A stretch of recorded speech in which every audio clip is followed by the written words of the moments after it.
Las calles estaban abarrotadas al atardecer, cuando por fin salió de su casa segura. Corrían rumores sobre lo sucedido en el castillo la noche anterior. Había aparecido un ejército de la nada. Había brotado un ejército hirviente de la grieta de la isla de Vos. Había llegado del sur un ejército de magos. No, eran brujos del norte. Los montañeses habían matado a toda alma viviente en el castillo. Calidor iba a arrasar la ciudad entera. Pocos de los curiosos parecían preocupados. Kilar vio a un puñado de personas a punto de abandonar la ciudad con sus pertenencias cargadas en carros, pero no eran muchas. Nadie parecía creer que le pudiera pasar nada malo. El escondite de Mama K seguía vigilado por el fibroso Zeuri que fingía reparar la valla. Kilar no se molestó en volverse invisible. Se acercó al hombre sin prisas, se inclinó hacia él para pedirle indicaciones y le puso una mano sobre la espada corta que llevaba oculta. El Zeuri intentó desenfundar demasiado tarde y se encontró el arma bien sujeta por Kilar, que le rompió el esternón con la mano abierta y lo dejó boqueando como un pescado. Le quitó las llaves del cinturón y abrió la puerta. Tras entrar, echó el cerrojo y se envolvió en las sombras. Encontró a Mama K en el estudio, repasando los informes procedentes de sus burdeles. Kilar los leyó en silencio por encima de su hombro. La antigua cortesana intentaba dilucidar lo que había pasado en el castillo. La aguja se hundió en la carne flácida del dorso de su brazo. Mama K soltó un grito y se dio un manotazo en la zona. Retiró la aguja y después volvió la butaca poco a poco. Parecía una anciana. Hola, Kilar dijo. Te esperaba ayer. Kilar apareció en la otra butaca, una joven muerte repantigada. ¿Cómo sabías que era yo? Si hubiera sido Durzo, el veneno me estaría matando de dolor. Es una tintura de raíz de Ariamo y espora de Jacinto, dijo Kilar. El dolor está al caer. Un veneno lento. O sea que has decidido darme tiempo. ¿Para qué, Kilar? ¿Para disculparme? ¿Para llorar? ¿Para suplicar? ¿Para pensar? ¿Para recordar? ¿Para lamentar? Con que esto es la sentencia. Recorre las calles un nuevo y joven asesino para dar su merecido a las viejas putas. Sí, y tú mereces perder lo mismo que te llevó a traicionar a Durzo. ¿Y qué es eso, oh gran sabio? Sonrió con la sonrisa de una serpiente. El control. El tono de Kilar era plano, apático. Y no intentes tirar de la cuerda de la campanilla. Tengo una ballesta de mano, pero no es muy precisa. Podría darte en la mano en lugar de a la cuerda. El control, ¿lo llamas?, dijo Mama K, con la espalda recta como un palo, sin entonarlo como una pregunta. ¿Sabías que las violaciones no se reparten equitativamente, ni siquiera entre las profesionales? A algunas chicas las violan una y otra vez. A otras nunca. Las violadas son víctimas natas. Esos malnacidos violadores lo notan de algún modo. No es control, Kilar. Es dignidad. ¿Sabes cuánta dignidad tiene una chica de 14 años cuando su chulo no la protege? Cuando yo tenía 14 años, me llevaron a casa de un noble, donde él y sus 10 mejores amigos gozaron de mí durante 15 horas. Después de eso tuve que hacer una elección, Kilar, y elegí la dignidad.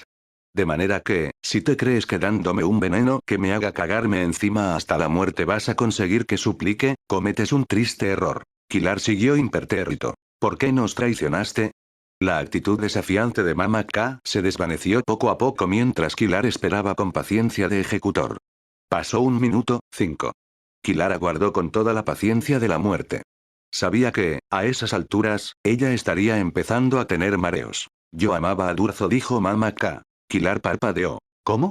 Me he acostado con cientos de hombres casados en mi vida, Kilar, así que nunca vi la cara más amable del matrimonio. Pero si Durzo Blind me lo hubiese pedido, me habría casado con él. Durzo es era, ¿por qué supongo que lo has matado? ¿Sí? Ya me lo parecía. Durzo era un buen hombre, a su manera. Un hombre honrado. Le temblaron los labios. Yo no podía afrontar la honradez. Me contó demasiadas verdades feas sobre mí misma, y esa parte dura y oscura que vive dentro de mí no pudo soportar la luz. Se rió. Era un sonido amargo y desagradable. Además, nunca dejó de amar a Bonda, una mujer que no lo merecía ni por asomo. Kilar meneó la cabeza a los lados. ¿De modo que decidiste matarlo? ¿Y si me hubiera matado él a mí? Te quería como a un hijo. Me dijo lo que ocurriría cuando enlazaras el Kakari. Una vida por una vida. Él lo llamaba la economía divina. Ya sabía entonces que moriría por ti, Kilar. Sí, a veces se rebelaba, pero Durzo nunca tuvo tan pocos principios como quería creer. Además, cambió cuando murió Bonda. Se lo advertí, Kilar. Era una chica encantadora y despreocupada. El tipo de mujer que nace sin corazón y por eso no puede imaginarse rompiendo el de nadie. Para ella Durzo era un hombre emocionante, no más. Fue solo su forma de rebelarse, pero Bonda murió antes de que él la calara, por lo que a sus ojos nunca dejó de ser perfecta. Ella siempre fue una santa, y yo una cerveza con escupitajo. No la amaba, dijo Kilar. Oh, eso ya lo sabía, pero Durzo no. Por muchas cosas en las que fuera distinto a todos, Durzo creía que excitación más follar equivalía a amor, como cualquier hombre. De repente se dobló de dolor al sentir un espasmo en el estómago. Kilar sacudió la cabeza. Me contó que intentaba ponerte celosa, hacer que te sintieras como se sentía él cuando estabas con otros hombres. Al morir ella, pensó que nunca lo perdonarías. Wimbre, te amaba a ti. Ella soltó un bufido de incredulidad. ¿Por qué diría una cosa así? No, Kilar. Durzo iba a dejar que su hija muriera. ¿Por eso lo traicionaste? No podía dejarla morir, Kilar. ¿No lo entiendes? Uli es la hija de Durzo, pero no es mi sobrina. Entonces, ¿quién es Surra? No, no podía quedármela. Eso lo sabía. Siempre odié tomar té de tanaceto, pero aquella vez directamente no pude. Me quedé sentada con la taza enfriándose en mis manos, diciéndome que pasaría algo como esto, y aún así no pude beber. Un Shinga con una hija, ¿qué blanco más perfecto podría existir? Todo el mundo conocería mi debilidad. Peor, todo el mundo me vería como una mujer más. Nunca podría mantener el poder si eso sucedía. Dejé la ciudad, la tuve en secreto y la escondí. Pero ¿cómo pudo él dejar morir a Uli, aunque pensase que era de Bonda? ¿Cómo pudo? Rod lo amenazó, pero Durzo quiso ver su farol. ¿No conoces a Rod, Kilar? Lo habría hecho. La única forma de salvar a Uli era que Durzo muriese primero. Con Durzo muerto, Rod no tendría que cumplir su amenaza. Tuve que elegir entre el hombre al que había amado durante 15 años y mi hija, Kilar. Y escogí a mi hija. Durzo quería morir, de todas formas, y ahora yo también. No puedes quitarme nada que no esté dispuesta a regalar de buena gana. No quiso ver su farol. Mama K no parecía comprenderlo. Balbució, sacudiendo la cabeza. Kilar veía desmoronarse ladrillo a ladrillo el edificio de suposiciones que Mama K había construido. Un Durzo que se dejara chantajear era un Durzo al que le importaba la hija a la que nunca había visto. Un Durzo capaz de eso era un Durzo capaz de amar. Wimbre había endurecido su corazón contra él porque pensaba que ni sentía nada por ella ni era capaz. Así pues, durante 15 años había escondido su amor por un hombre que había estado escondiendo su amor por ella. Eso significaba que había traicionado al hombre que la amaba. Al enfrentar a Kilar con Durzo, había matado al hombre que la amaba. No. Su último deseo fue que la salvara. Me dijo que tú sabrías dónde está. Oh, dioses. Las palabras apenas salieron en un hilo de voz, un sonido estrangulado. La recorrió otro espasmo, y pareció dar la bienvenida al dolor. Quería morir. La salvaré, Mama K, pero tienes que decirme dónde está. Está en las fauces. En las celdas de los nobles, con el N. ¿Con el N? Kilar se levantó como un rayo. Tengo que volver. Llegó a la puerta y entonces se volvió y desenvainó a Sentencia. Mama K lo observaba con la mirada vacía, todavía absorbiendo sus palabras. Antes siempre me preguntaba por qué Durzo la llamó Sentencia y no Justicia, dijo Kilar. Retiró el Kakari de la espada y dejó a la vista la palabra piedad que había grabada sobre el acero. Oh, si esto era lo que había debajo de la inscripción negra de justicia, ¿por qué no llamarla piedad? Pero ahora lo sé. Me lo has enseñado tú, Mama K. A veces la gente no debería llevarse lo que se merece. Si en el mundo no hay nada más que justicia, todo es para nada. Metió la mano en su bolsa y sacó un frasquito con el antídoto. Lo dejó en el escritorio de Mama K. Esto es piedad. Pero tendrás que decidir si quieres aceptarla. Te queda media hora. Abrió la puerta. Espero que te lo tomes, Mama K, dijo. Te echaría de menos. Kilar lo llamó ella cuando estaba a punto de salir. ¿De verdad? ¿De verdad dijo que me amaba? Tenía la boca recta, la cara tensa y la mirada dura, pero por sus mejillas corrían lágrimas. Era la primera vez que la veía llorar. Kilar asintió con dulzura y entonces la dejó allí, con la espalda doblada, hundida en los cojines de su butaca, con las mejillas húmedas y los ojos fijos, mirando con expresión torva la botellita de vida. 62. Kilar corrió hacia el castillo. Aun dándose toda la prisa que pudiera, quizás sería demasiado tarde. Los efectos del golpe de estado empezaban a notarse por toda la ciudad. Los matones del Sacagé habían sido de los primeros en desentrañar la consecuencia más práctica. Sin nadie a quien rendir cuentas y nadie que les pagara, los guardias de la ciudad no trabajaban. Sin guardias no había ley. Los guardias corruptos que llevaban años trabajando para el Sacagé fueron los primeros en empezar a saquear. Después de eso, la rapiña se extendió como una plaga. Había montañeses y meisters calidoganos apostados en el puente de Banden y en la orilla oriental del Plit para mantener el saqueo confinado a las madrigueras. Al parecer, los cabecillas de la invasión querían conservar la ciudad intacta, o al menos reservarse para ellos el saqueo más provechoso. Kilar mató a 2 hombres que estaban a punto de asesinar a una mujer, pero por lo demás no prestó ninguna atención a los saqueadores. Se envolvió en sombras y cruzó a hurtadillas el río, evitando a unos meisters que deberían haber estado más atentos. Cuando llegó al lado oriental, robó un caballo. Estaba pensando en los ángeles de la noche. Blint había hablado de ellos durante muchos años, pero nunca le había prestado la menor atención.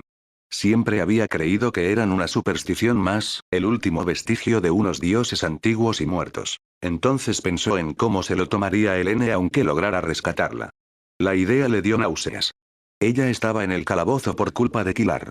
Helene pensaba que él había matado al príncipe. Lo odiaba.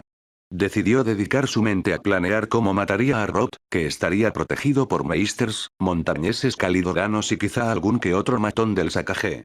Eso tampoco lo animó. Cuanto más pensaba, peor se sentía. Ni siquiera sabía si los meisters podían verlo cuando estaba envuelto en sombras, pero la única manera que tenía de ponerlo a prueba presentaba serias desventajas. Sin embargo, por una vez había usado la cabeza y se había echado un vistazo en un espejo para ver si el Kakari era tan eficaz como pensaba. Se había quedado boquiabierto. Los ejecutores se jactaban de ser fantasmas, de volverse invisibles, pero no era más que eso, fanfarronadas. Nadie era invisible. El único otro ejecutor al que Kilar había visto camuflarse parecía un gran pegote de algo indeterminado. Blint lograba parecer una mancha de oscuridad moteada de 1,80 m, suficiente a efectos prácticos si había poca luz. Cuando Blint se quedaba inmóvil, se reducía a la sombra de una sombra. En cambio, Kilar sí era invisible. Todos los ejecutores se volvían más visibles al moverse. Cuando Kilar se desplazaba, no provocaba ni una distorsión en el aire. Casi le irritaba haber invertido tanto tiempo en aprender a ser sigiloso sin su talento. Parecía un esfuerzo desaprovechado. Entonces pensó en burlar a los brujos. Quizá el esfuerzo no había sido tan inútil, a fin de cuentas. Llevó su caballo por el paseo de Sidlin hasta el camino de Orak y después dobló por la villa de los Haduin, donde dejó su montura y se camufló con el Kakari. El sol se ponía cuando llegó al Puente Real de Oriente. Como se esperaba, la seguridad era impresionante. Había una veintena de soldados calidoganos regulares apostados ante las puertas. Entre ellos se paseaban 2 meisters. Otros 2 conversaban al otro lado de las puertas. Al menos 4 barcas patrullaban la isla de Vos, a lo que daban vueltas reglamentadas. Era una suerte que Kilar no planeara entrar en el castillo. Era una suerte que llevase encima un pequeño arsenal. Saltando de roca en roca, de árbol en arbusto, Kilar llegó hasta el puente y sacó de su macuto la ballesta pesada. Odiaba las ballestas. Eran aparatosas y lentas, y podía dispararlas cualquier idiota capaz de apuntar. Colocó el virote especial, comprobó el carrete de cuerda de seda y apuntaló el cuerpo contra el costado del puente. ¿Qué era lo que solía decirle Blint? ¿Que debía practicar más con las armas que no le gustaban? Frunció el ceño y apuntó. Por culpa del revestimiento de hierro que tenían los pilares del puente, su blanco era minúsculo. Tendría que acertar en el pilar más lejano y por encima de la capa de hierro, donde la madera estaba expuesta, un blanco de 10 centímetros de ancho a 40 pasos de distancia, con una ligera brisa. A ese alcance la ballesta tenía un margen de error de 5 centímetros, de modo que como mucho podía desviarse otros 5. Si fallaba, tenía que asegurarse de pasarse por la derecha. Si erraba por alto o por bajo, el proyectil chocaría contra el hierro y el ruido despertaría a los muertos. Si se le iba a la izquierda, el virote pasaría de largo el puente y daría en las rocas del castillo, probablemente rebotaría y caería al río con un chapoteo. Kilar odiaba las ballestas. Esperó hasta que la barca estuvo casi directamente debajo del puente. Si acertaba el blanco cuando acertara el blanco, se corrigió, aprovecharía que los tripulantes acababan de dejar atrás el resplandor del sol poniente y entraban en la sombra del castillo. No verían bien. Respiró una vez y tiró con suavidad del disparador hasta que saltó el resorte. El virote salió disparado de la ballesta, el carrete zumbó levemente al desenrollarse y el proyectil pasó 10 centímetros a la derecha del último pilar. Kilar agarró la cuerda que iba desenrollándose cuando empezaba a tensarse. El proyectil se detuvo en seco a menos de 1 metro de la muralla del castillo. El virote empezó a caer y Kilar lo recogió tirando de la cuerda con ambas manos tan rápido como pudo. La cuerda había pasado sobre un travesaño horizontal a la derecha del pilar, y ahora el virote se balanceaba por su propio peso de vuelta hacia él. Kilar recogió cuerda tan deprisa como pudo, pero aún así el virote acabó tintineando contra el revestimiento de hierro. Los garfios del virote se engancharon y Kilar tensó la cuerda cuanto pudo y la alineó con la parte inferior de la pasarela. Un meister se asomó por el borde, agarrado con nerviosismo a la barandilla. Miró abajo y vio la barca que pasaba bajo el puente. Gritó. ¡Cuidado! Un tripulante con armamento ligero alzó la vista, entrecerrando los ojos en la semipenumbra. Anda y que te se tragó sus palabras al descubrir que se dirigía a un meister. El brujo desapareció y el barquero empezó a arengar a sus remeros. Tanto él como el meister pensaban que el otro había causado aquel ruido. Sin detenerse a pensar en la suerte que tenía, Kilar ató su extremo de la cuerda y escondió la ballesta. La siguiente barca estaba todavía a bastante distancia. Pasó una pierna por encima de la cuerda, se acercó al precipicio que caía hasta el río y se deslizó al vacío. Durante un buen rato pensó que iba a morir porque la cuerda de seda bajaba hacia el agua. Se ha soltado. Sin embargo, se mantuvo agarrado y la cuerda al final aceptó su peso. Salvó la distancia restante casi boca arriba, tirando de su cuerpo con las manos y con las piernas cruzadas sobre la cuerda. La cuerda se había distendido demasiado, así que a partir de la mitad tuvo que trepar de lado y hacia arriba. En vez de luchar contra la gravedad, se contentó con llegar al penúltimo pilar. Observó el revestimiento de hierro. Estaba corroído por el tiempo y las inclemencias. Además, era vertical. No podía decirse que fuera la superficie de escalada ideal. No había una alternativa buena. Kilar tenía que abandonar la cuerda antes de que llegara la siguiente barca. Él era invisible, pero la cuerda colgante no. Se lanzó desde la cuerda hacia el pilar y cayó. Rodeó con brazos y piernas el revestimiento de hierro, pero tenía tanto diámetro que no pudo sujetarse bien.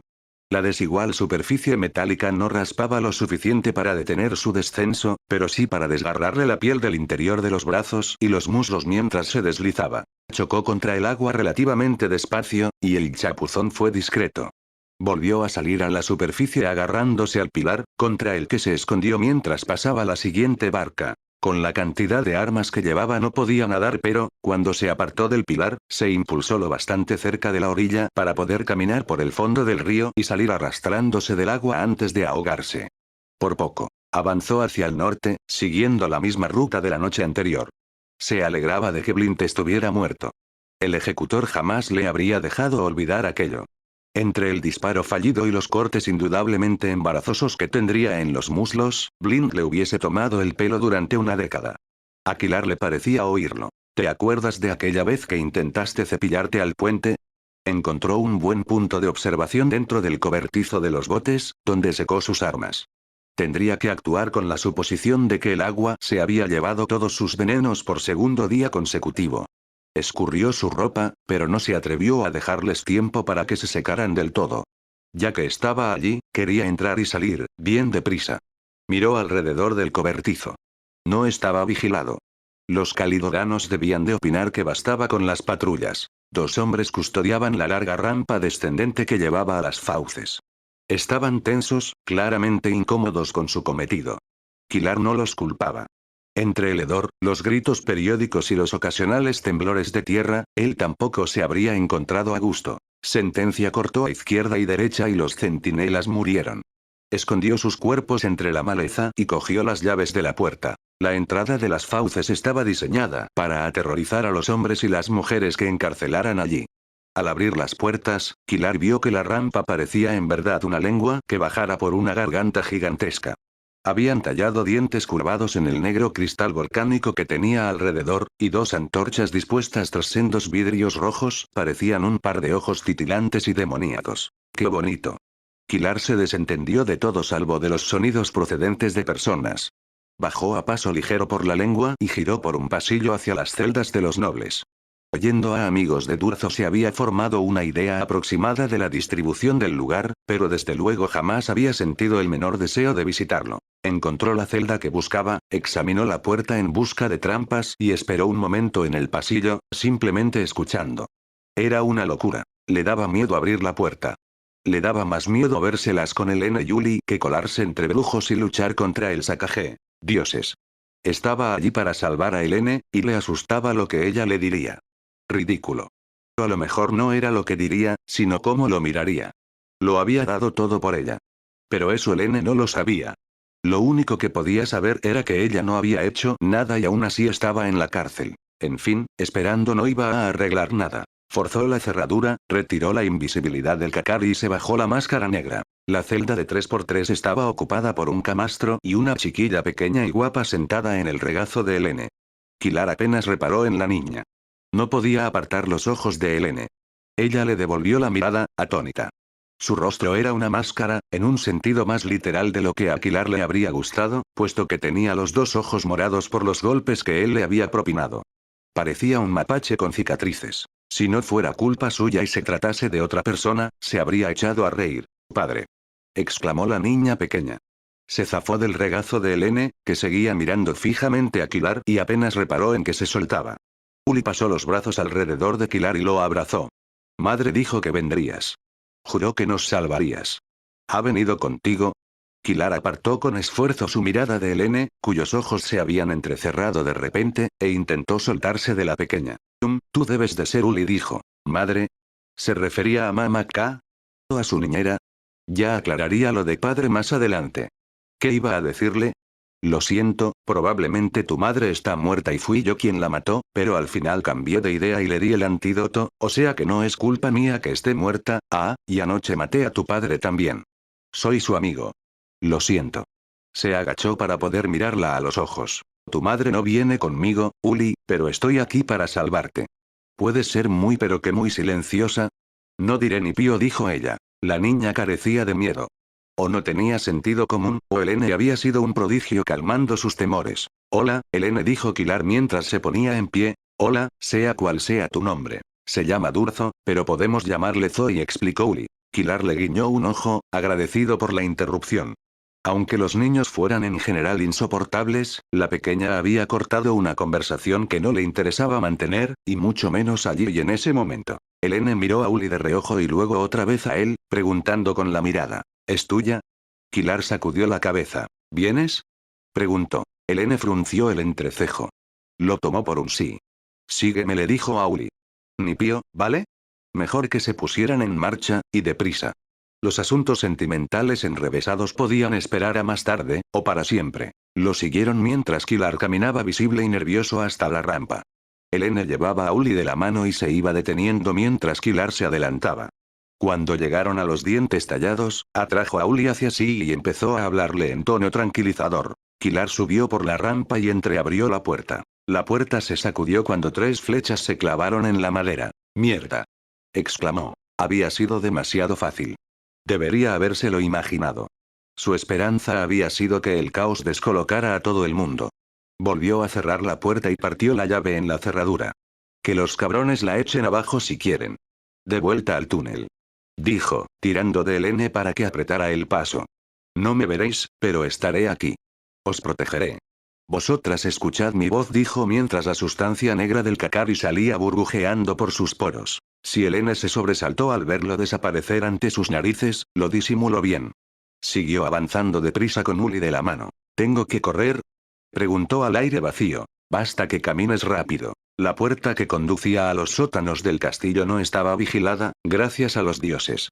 Quizá la confusión de tomar un país entero serviría a sus propósitos.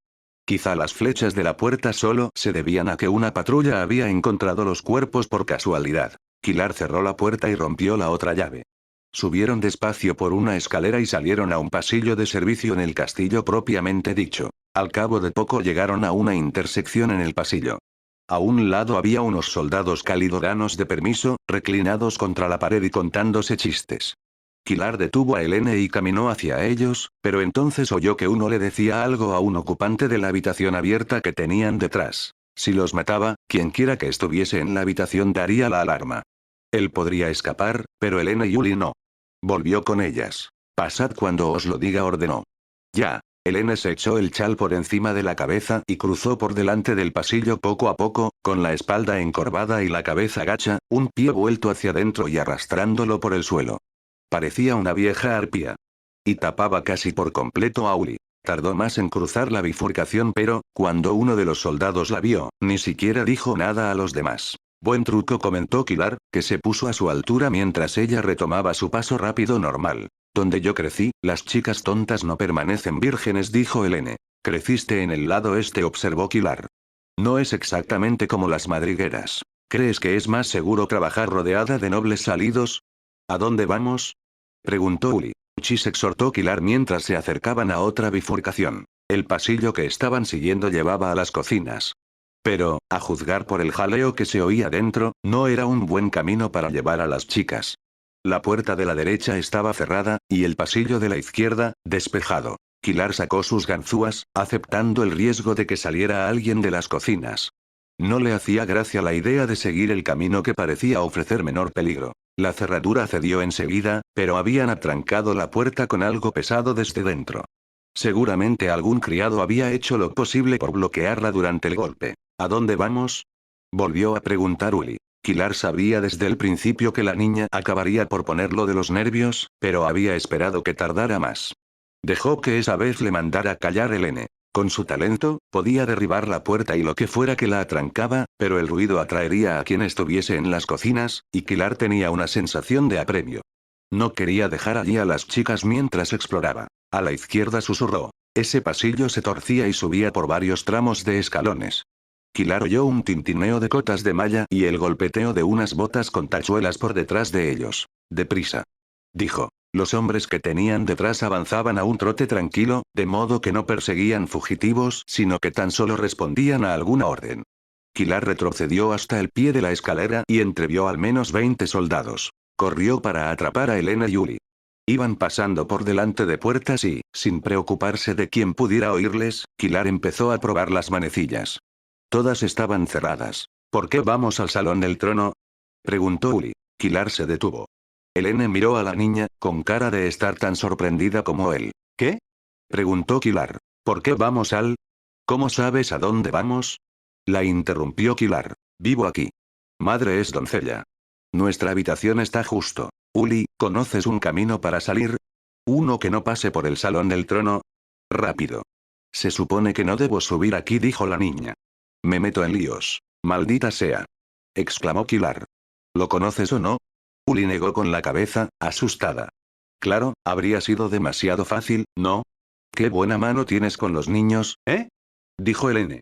Acarició a Uli en la mejilla y se puso en cuclillas para mirarla a la cara. ¿Has subido aquí alguna vez, Uli? Preguntó con dulzura. No nos enfadaremos, te lo prometo. Sin embargo, Uli estaba demasiado asustada para decir nada. Los pasos se acercaban. Moveos.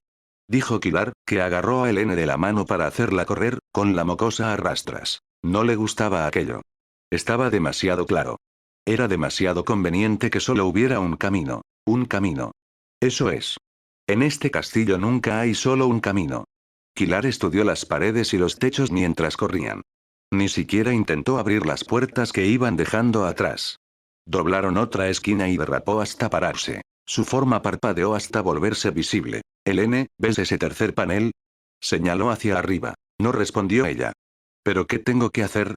Empujarlo. Yo te auparé. Hay pasillos secretos por todo el castillo. Busca una salida.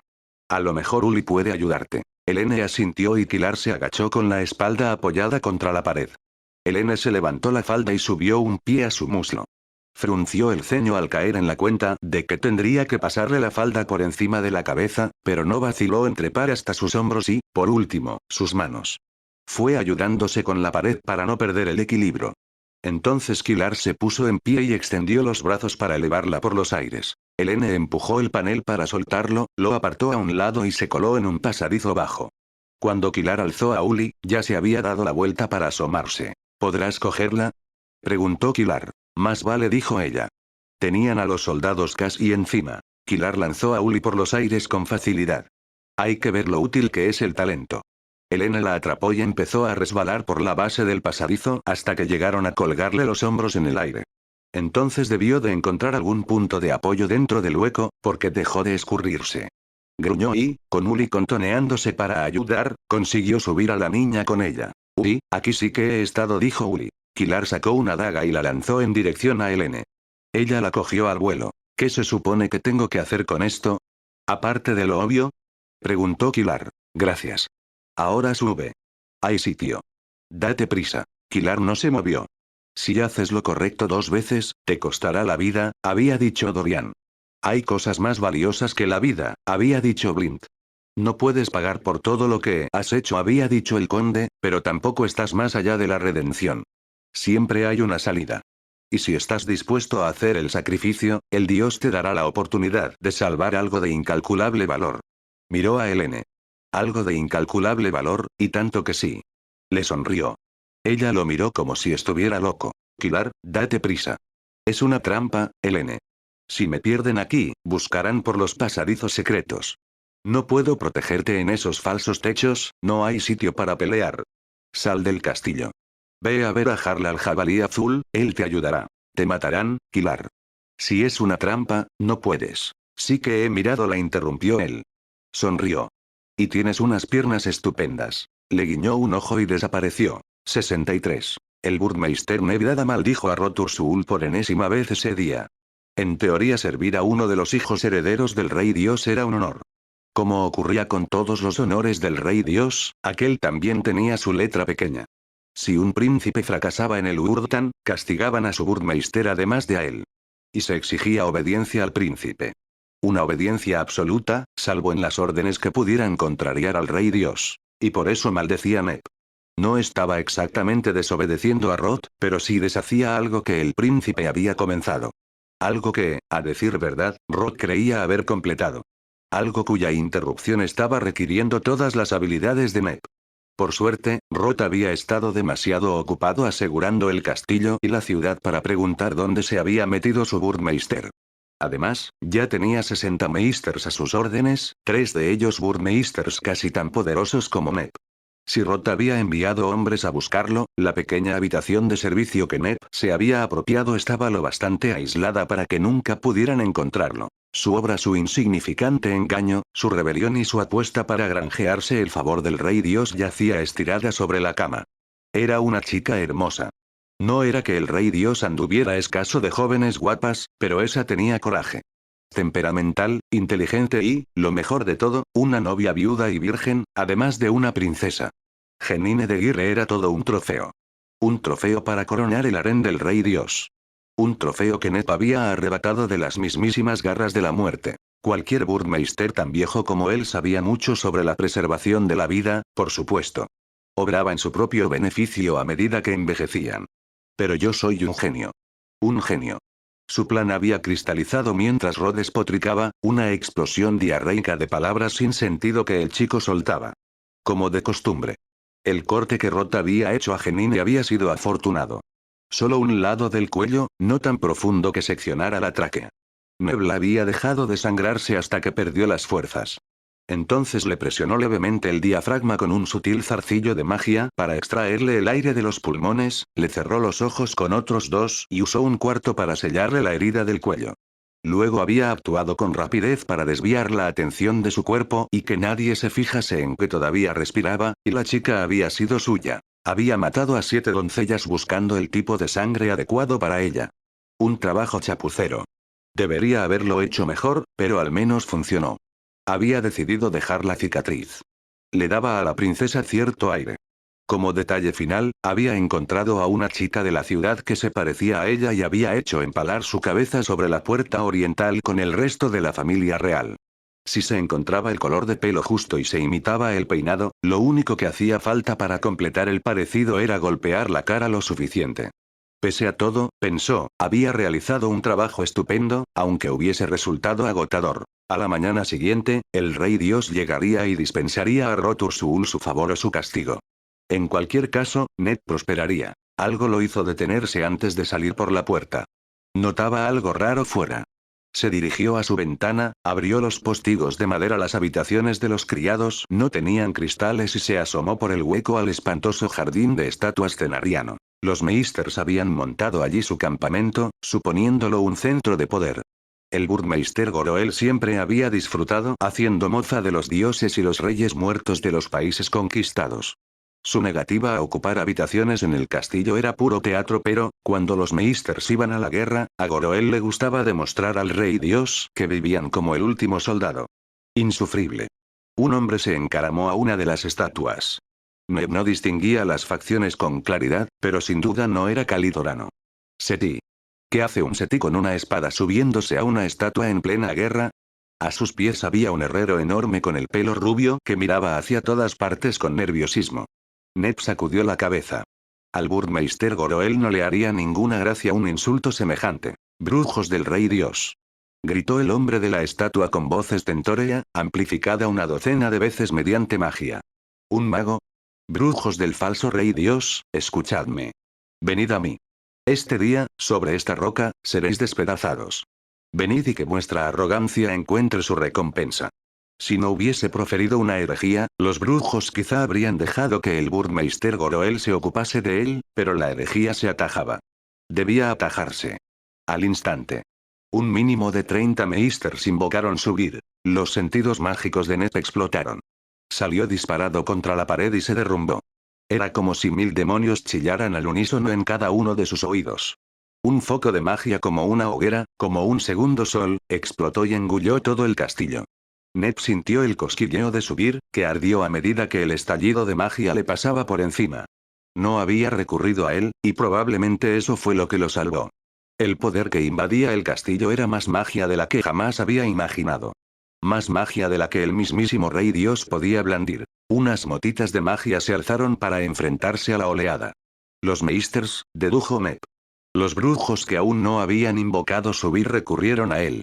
Eran como moscas intentando apagar una hoguera con el viento de sus alas. La magia los buscó uno por uno, los envolvió y los quemó hasta reducirlos a montones de ceniza. Neb sintió que los zarcillos de poder de sus compañeros se quebraban y reventaban uno tras otro. La conflagración se había iniciado en el patio, en ese extraño jardín cenariano de estatuas. ¿Debía quedarse donde estaba y vivir? ¿Se atrevía a bajar a plantar cara a ese fuego? ¿Qué haría ese titán de magos si Neb osaba enfrentarse a él? ¿Qué le haría el rey dios si no ofrecía resistencia? Un pensamiento extraño e inconexo asaltó a Kilar mientras abría la última puerta y caminaba hacia el salón del trono. Por eso estaban nerviosos esos guardias de delante de las fauces. Eran un cebo. Ahora yo también lo soy. Su siguiente pensamiento fue sobre el credo de Durzo. La vida está vacía. Era un credo al que había faltado el propio Durzo, un credo vacío. Ni salvaba la vida ni la hacía más fácil. Para un ejecutor, la hacía más segura porque aniquilaba su conciencia. O al menos lo intentaba. Durzo había intentado vivir de acuerdo con ese credo y se había descubierto demasiado noble para ello. Kilar se preguntó qué lo había llevado hasta allí. Estaba preparado para morir. Era el orgullo, creerse capaz de superar cualquier adversidad. Era el deber hacia Durzo, creer que debía pagar su deuda de vida salvando a Uli. Era la revancha, odiar tanto a Rob que estaba dispuesto a morir para matarlo. Era el amor. ¿Amor? ¡Qué tonto soy!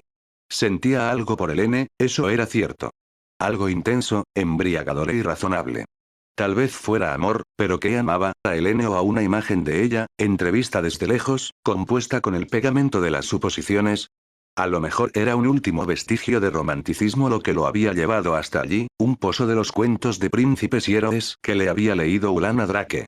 A lo mejor había pasado demasiado tiempo con personas que creían en falsas virtudes como el valor y el sacrificio personal, las que Durzo había intentado enseñarle a despreciar.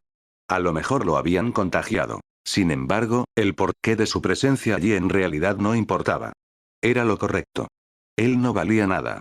Si su vida vacía podía servir de rescate para la de Helene, habría logrado algo bueno.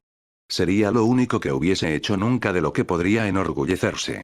Y si de paso le daba una oportunidad a Uli, tanto mejor. Él también tendría su propia oportunidad. La de matar a Roth. Kilar había iniciado otros combates sintiéndose confiado, pero aquello era más que confianza.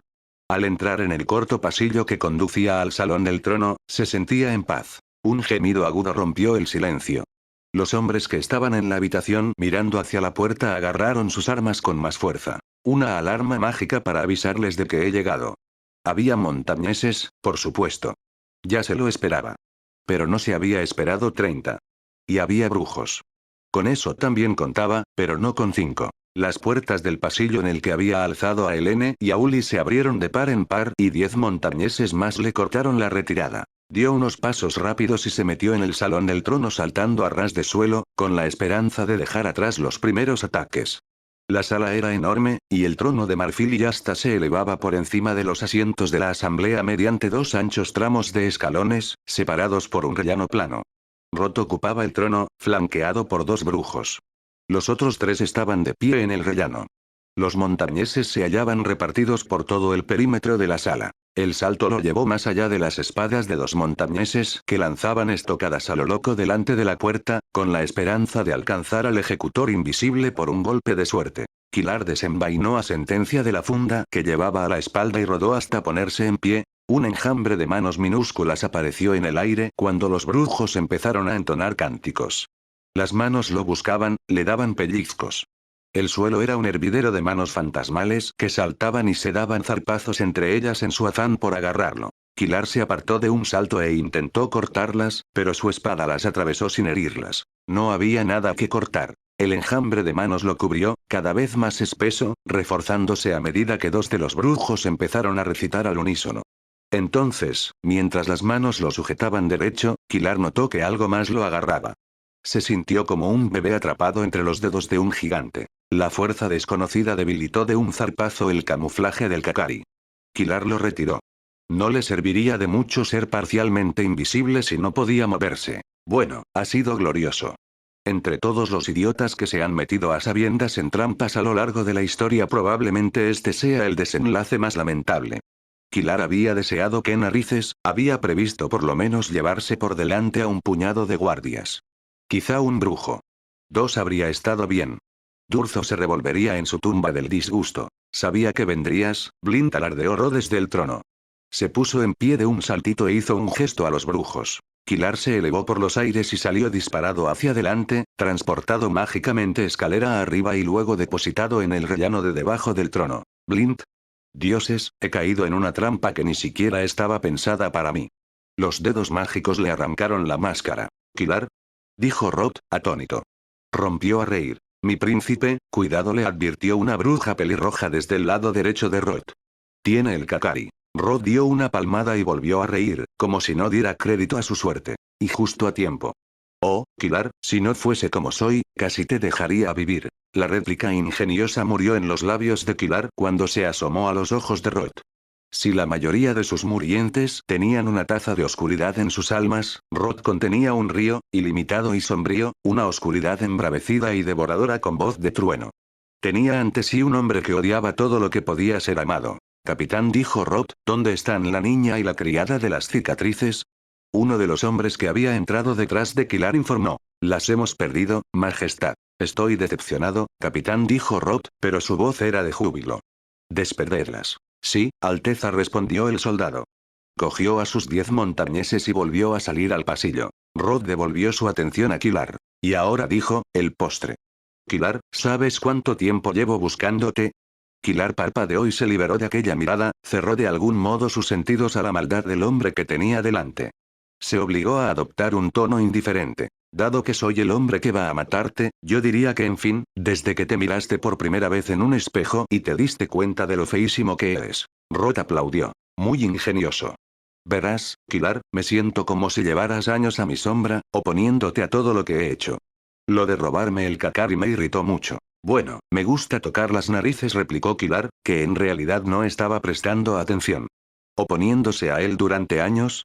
Roth estaba loco de verdad. Si ni siquiera lo conocía.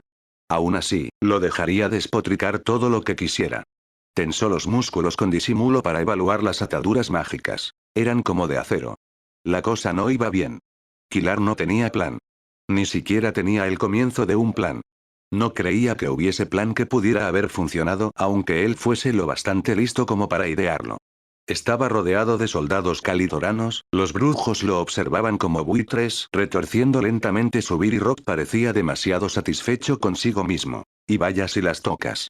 Se diría que apareces en los momentos más inoportunos. Igualito que ese sarpullido que te pegaron los chicos de alquiler, ¿eh? Oh, tienes personalidad. Excelente. No he disfrutado de una muerte realmente satisfactoria desde ayer. Si te cayeras sobre tu espada, todos estaríamos satisfechos. Tuviste tu oportunidad de matarme, Kilar. Rod se encogió de hombros. Fallaste. Pero no sabía que eras un ejecutor. No averigüé tu verdadero nombre hasta ayer mismo, pero antes de matarte tenía que ganar un reino para mi padre. No te lo tendré en cuenta. Tuve mi oportunidad. Qué buen perder. ¿Te lo enseñó Durzo? Kilar no tenía respuesta. Probablemente era una estupidez a esas alturas molestarse por perder un punto en la batalla dialéctica, pero al fin y al cabo, si Kilar hubiese sido más listo, para empezar no estaría allí. Debo decir, prosiguió Rock, que esta generación de ejecutores deja bastante que desear. La aprendiza de U ha sido un chasco tan grande como tú. Y mírate. Digo yo que Durzo al menos habría matado a uno de mis hombres antes de que lo atrapáramos, ¿no te parece? Me temo que eres una pobre sombra de tu maestro, Kilar. Por cierto, ¿dónde está? No es propio de él mandar a un inferior a hacer un trabajo que le concierne. Anoche lo maté. Por trabajar para ti. El príncipe dio una palmada de alegría y soltó una risilla. Creo que es lo más encantador que he oído nunca. Él me traicionó al salvarte y tú lo traicionaste por trabajar para mí. Oh, Kilar. Rod bajó los escalones para situarse delante de él. Si pudiera confiar en vosotros, malditos ejecutores, te contrataría en un abrir y cerrar de ojos. Pero eres demasiado peligroso. Y además tienes enlazado mi Kakari, por supuesto.